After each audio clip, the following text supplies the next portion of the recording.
All right, hello everyone. Let's continue with what we were doing. We completed writing down the basic algorithms for performing basic operations in stacks, and now we will continue with queues. So let me begin by sharing the screen once again.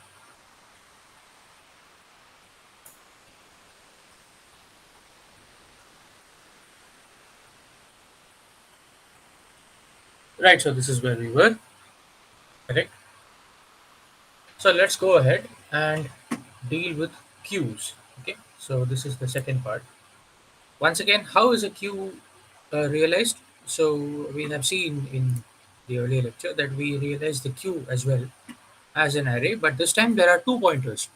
For a stack, there was one pointer called top, but now for a queue, there are two pointers, head and tail. So let's write that down.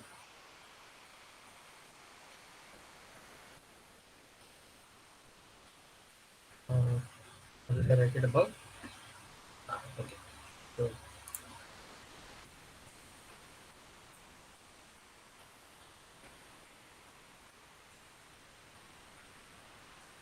all right. So then we have queue is now we can think of it as a three tuple A P Q, right? Where so what was it in the case of the stack? It's useful to compare these two from time to time so that we can understand what the similarities are and what the differences are. So let's go above. So in stack we had an array and a pointer for the top, correct? Now we'll have an array and an index or a pointer for the head as well as the tail. So where A is an array and P, Q are indices taking values in both taking values between 0 and a dot length again. And what about this? We will denote well as before q dot length. Whenever we say this, we mean a dot length, the length of the array. Q dot top will be the pointer p. Q, oh sorry, not top. Let's say head and tail. Okay, so q dot head is the pointer p, and q dot tail is the pointer q. Is that all right? Okay. So now let's begin with the basic algorithms. Okay. So if you remember, we checked whether a stack was supposed to be empty, a stack was supposed to be full, right? So let's do those things first. So Q, Q empty. Okay. And what's the input? The input is a Q. Again now, so now there's no need to repeat. Now you remember how the algorithms go. There is always a start and stop, right? So the algorithm is always between start and stop. And now here we start. All right. So now it's important to note where the head is and where the tail is. Is that right? So if you remember, when you think of a stack as an array from growing from left to right, the stack used to grow towards the right. So the top was the right hand side pointer. But when we think of a queue, well, it's adjustable, right? You can think of the tail being to the left and the head being to the right, or the head being to the left or the tail being to the right. It's flexible. All right. So we will stick to the convention where the head is to the left and the tail is to the right. Okay. Go back to the slides and look at the figures that you have seen and the examples that you have seen, and you'll understand. The head is to the left and the tail is to the right. Is that okay? All right. What else is there to note? Once again, remember that we had mentioned this. The head pointer points to the index at which you have the first element of the queue, but the tail pointer points to the index which is one after the value which is the tail. Not the so in the sense of boxes and values, the tail pointer does not point to the box at which you have the last value. It points to the next box, the next empty box after the box in which there is a last value. Okay. All right. So how do you check that the queue is empty, right? So if you know that there are only two things that could happen, right? So the head is, as of now, always to the left, and tail is to the right. Okay, but if you remember, there is always the cyclic thing that can happen. The queue can grow cyclically beyond the length. Okay, so be just listen to this very carefully. There are two cases that we need to handle here. Okay, one case is the following. So this is it. If q dot head is less than, so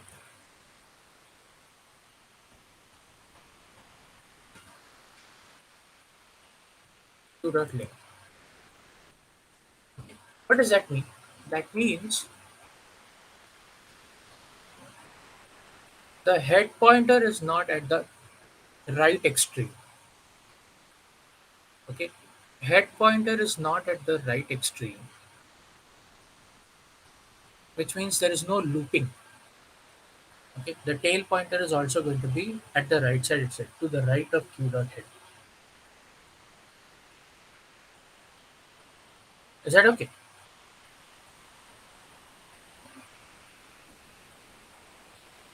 Uh, okay, just once again, let's revise this. Do we really need this?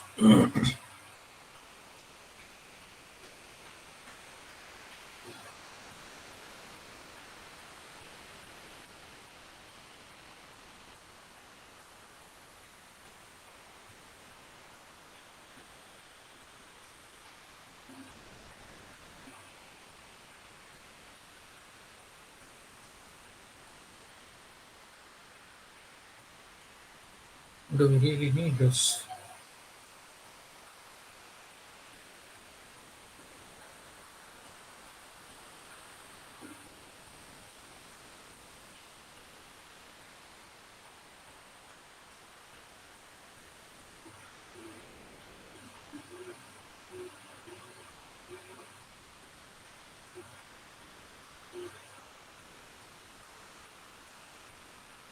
We probably don't even need to do this. So let's just check.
All right. So we don't even need this. So here's the thing. If you remember how the head and the tail functions, the tail points to the index just after the last element. The head points to the index of the first element, right?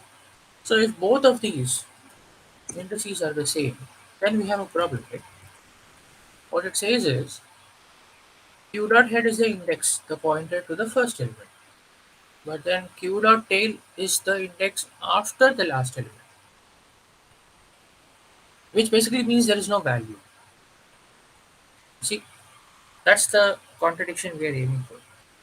Q dot head is supposed to be the index at which we have the first element, and Q dot tail is supposed to be the index at which you have the last element plus one. Hmm? One index to the right of the last element. But then that implies that there cannot be an element because the last element has to be the strictly to the left of Q dot tail. But Q dot tail is Q dot head and Q dot head as the first element. So there is a problem there, right? So this cannot happen when the queue has elements, when the queue is non-empty. This can only happen when the queue is empty. Okay, so that is what we do. So in this case, what do we say? So return. Okay. And if this is not true, else, then we just return false.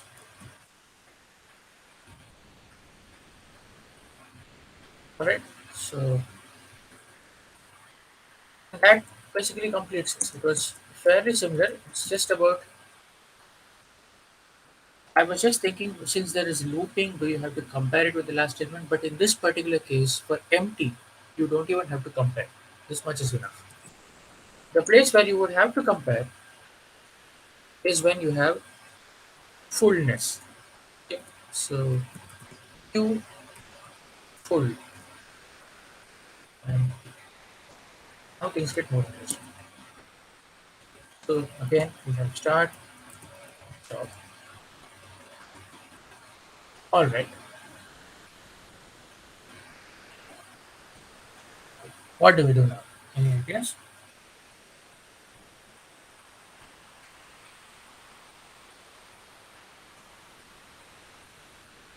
So here's the thing: when the queue is full, once again you might reach the same situation after looping,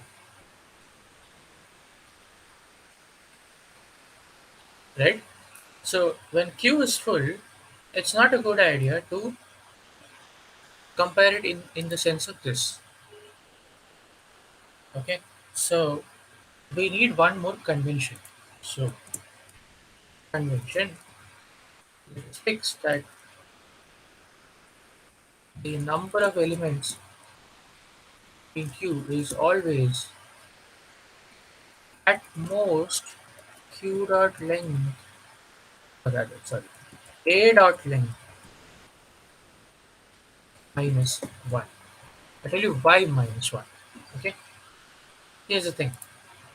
Now there are two cases.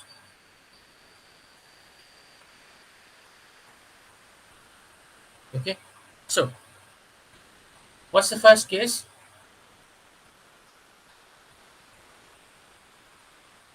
The first case is when the queue starts at 1. Okay, now if the queue is supposed to be full queue, you cannot add any more elements, and the number of elements in queue is at most a dot length minus 1, which means the length is in fact equal to a dot length minus 1. Okay, there are all possible as many elements as as are possible, which means there are exactly a dot length minus 1 elements. And now things are interesting. Okay, so two cases are, if q dot head is equal to 1, what should q dot tail be? If you have a dot length minus 1, then the q dot tail is exactly the last index. Okay, equal to,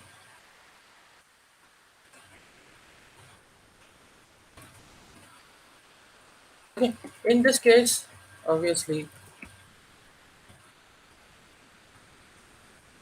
it is true. Okay, the queue is full. Else, it's not false completely. Now there is something more to check. This is the case where you have possibly looping. Okay, so else if, what is looping now? Okay, so looping is when you have q dot head greater than 1. Okay, but if q dot head is greater than 1 and if loops happen, then the q dot tail is going to loop around and come back to the left side of head. You understand? So q dot tail, sorry, q dot head is greater than 1 and q dot tail. So you're starting at some index j, which is greater than 1. You go up to j plus 1, j plus 2 up to q dot length. Then you come back to 1, 2, 3 up to j minus 1. Okay. So that is when the q is full. So equal to q dot head minus 1. Then again you will return true. If none of these, either of these or both of these are not true, then you will return false. Okay. So this is where you have to compare with the length. Okay. So sorry for the delay in between. I got confused with this case. So this is where you need to consider two cases by comparing with the length. Is that okay? So just go back to the slides that we have and come check. Okay, just read this and check whether you understand fully or not. And if it's not clear, then we can discuss more. Okay. What's the next thing? Just like in the stack, now you need to be able to add an element. Right? Add an element. Adding an element in this case is called NQ. So we will stick to the terminology of the book for a moment. NQ, NQ is supposed to add an element. Once again, I'll do an example. Start and stop. Okay. Oh, sorry, I forgot. There's always an end to. There's always an end to.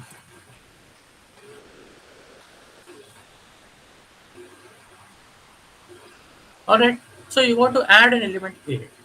What's the first thing? Just as you had seen before. What's the first thing? You add an element only when the queue is not full. Right? So if queue full queue equal to true, what you say? You give an error. Queue is full. Just like you did in the case of error. If not, that's when your work starts. Right? And now adding an element in NQ is the same as what you did with the stack, more or less. You add it to the tail, right? You add the element to the tail. So you have to look at the tail pointer. And all you need to check is whether the tail pointer is now at the end or not. Is that okay? So let's go back and we have else if.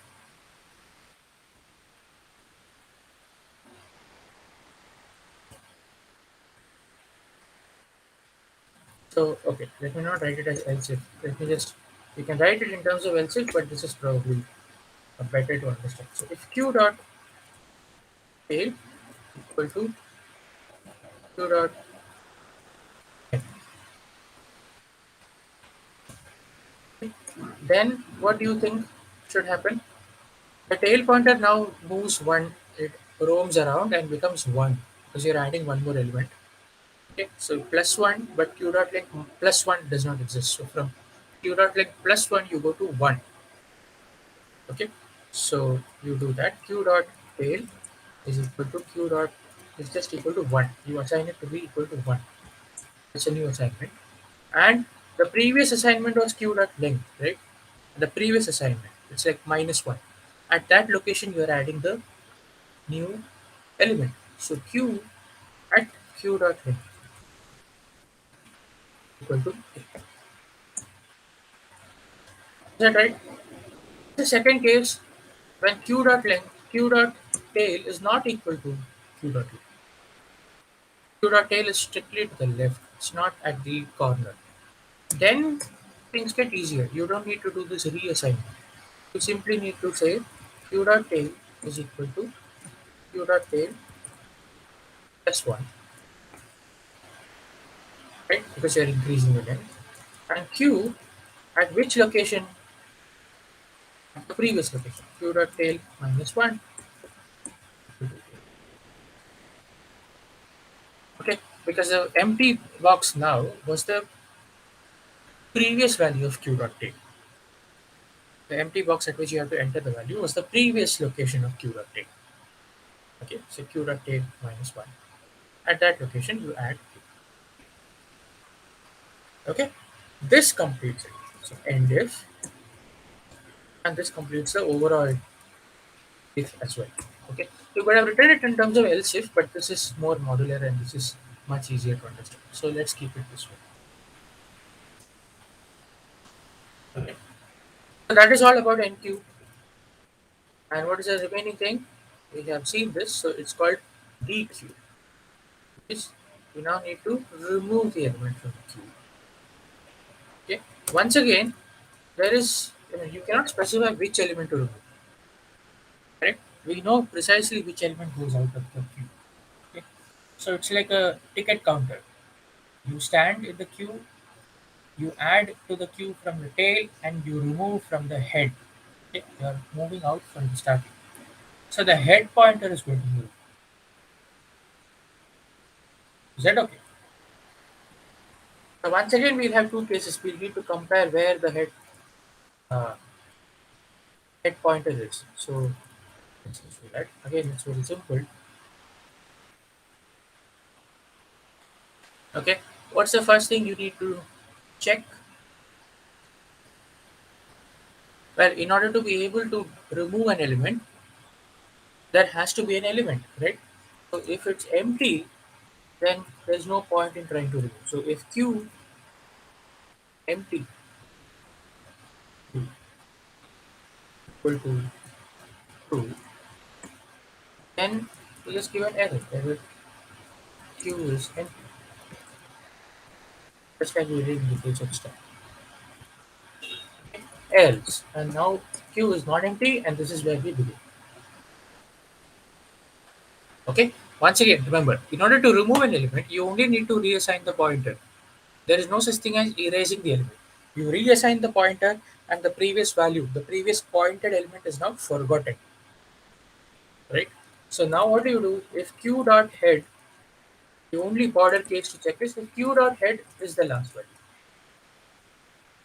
If q dot head is the last value, q dot length. Okay. So the first element of the queue is at the rightmost position. Then the remaining of the queue elements are wrapped around and begin from the first index. Okay. If this is the case, then you forget this element, so the remaining queue begins from just the first position, right? So this is cyclic. So you just reassign, right? Q dot head equal to 1. We have done this, okay? We have done this with figures and examples. If uh, what I want you to do is after we finish this, go back to the slides and to the video lecture and compare these two. Okay, so it will be clear. So this was the border case. If this is not true, which means Q dot head is strictly inside, then the head needs to just move to the right. Q dot head is equal to Q dot head plus 1. Right? Once you do that, the element at the previous position of Q dot head is forgotten, which means it's as good as having removed that element. So that's it. End if. This completes the block. End if. This completes the original thing. So is that all right? So this is how we finish this. So what have we done here? So let me just go back and revise. Stacks. When is the stack empty? When is the stack full? How do you push an element? How do you pop an element? Similarly, queues. When is the queue empty? When is the queue full? How do you enqueue an element? How do you dequeue? That's what we have seen. Okay. Once again, the same remark that we saw in the case of stack applies. If you see, every operation is there are only constant many operations, each of which is taking constant time. Okay. So once again, the remark for each of these is big O one. So let me write that down. This is one remark. runtime for, because do we have no queue empty, queue full, queue,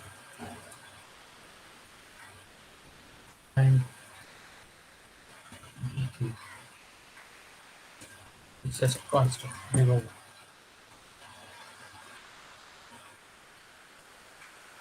Is that okay? So that completes algorithms about basic operations on stacks and queues. There are a few more things that we would like to do, but we will see those in the tutorials. Okay. Before go to the tutorials will happen probably at the end of this week. Run through these algorithms once again. Read through these. Try to understand. I had given you sections to read from the book. Go back to that and read those once again. Okay. Go back to the slides. Look at the examples that we have seen and try to compare these. Okay, so that you will get a better understanding of what is going on. Okay. So that is it about queues, and I'll stop this video here. Okay. So thanks for joining.